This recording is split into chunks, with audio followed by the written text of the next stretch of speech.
Vítám vás u třetího dílu série Zeštíhlit stát. Bod snížení počtu ministerstev. Česká republika má dnes 14 ministerstev. Víc než je potřeba a než je stát schopný efektivně řídit. Mnohá vznikla kvůli politickým obchodům, ne kvůli potřebám lidí. Výsledkem je roztříštěná odpovědnost, plné budovy ministerstev a tisíce úředníků, kteří vyrábějí práci sami sobě. Voluntia proto sníží počet ministerstev na 10. Ostatní sloučíme nebo zrušíme. Méně ministerstev znamená méně byrokracie, méně dotací, méně přerozdělování a víc prostoru pro svobodný život bez státního dohledu. Ministerstvo kultury, místního rozvoje a školství. Sloučíme tyto tři rezorty do jednoho úřadu, který bude efektivně řídit otázky vzdělávání, kultury i rozvoje regionů, místo aby vznikaly překryvy a zbytečné byrokratické bariéry.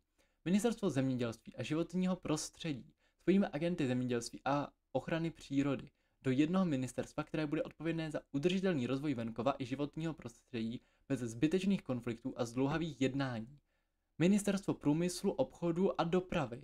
Sloučíme průmysl, obchod a dopravu pod jeden komplexní rezort, který zajistí lepší koordinaci infrastruktury, průmyslové politiky a podporu podnikání.